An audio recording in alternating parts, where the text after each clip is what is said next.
সূরা ইয়াসিন। সূরা ইয়াসিন তেলাওয়াত করলে কি হবে এটা আমি বলতে চাই না, বাকি এতটুকু মনে রাখেন সূরা ইয়াসিন তেলাওয়াত করলে আল্লাহর এই কালামের বদলতে আল্লাহ তাআলা মৃত্যুর যন্ত্রণা যেমন কমায়া দেয়, এর ফয়জ ও বরকতে ওই সাকরাতুল মউত ব্যক্তির ঈমান নসিব হয়ে যায়। সুবহানাল্লাহ।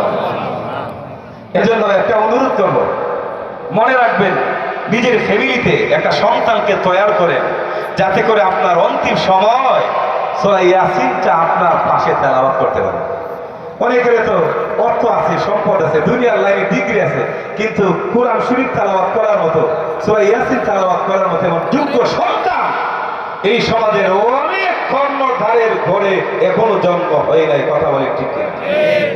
আপনার বালাখানা, প্রাসাদ, অর্থ সম্পদ, আপনার ক্যারিয়ার আপনার কোনো উপকার আসবে না। একটা সন্তানকে আলেম, একটা দিনদার সন্তান তৈরি করে যান যাতে করে আপনার অন্তিম সময়ে আল্লাহ পাকের কালামটা তেলাওয়াত করে আপনাকে কিছু বরকত দিতে পারে। আল্লাহ তৌফিক দান করুন।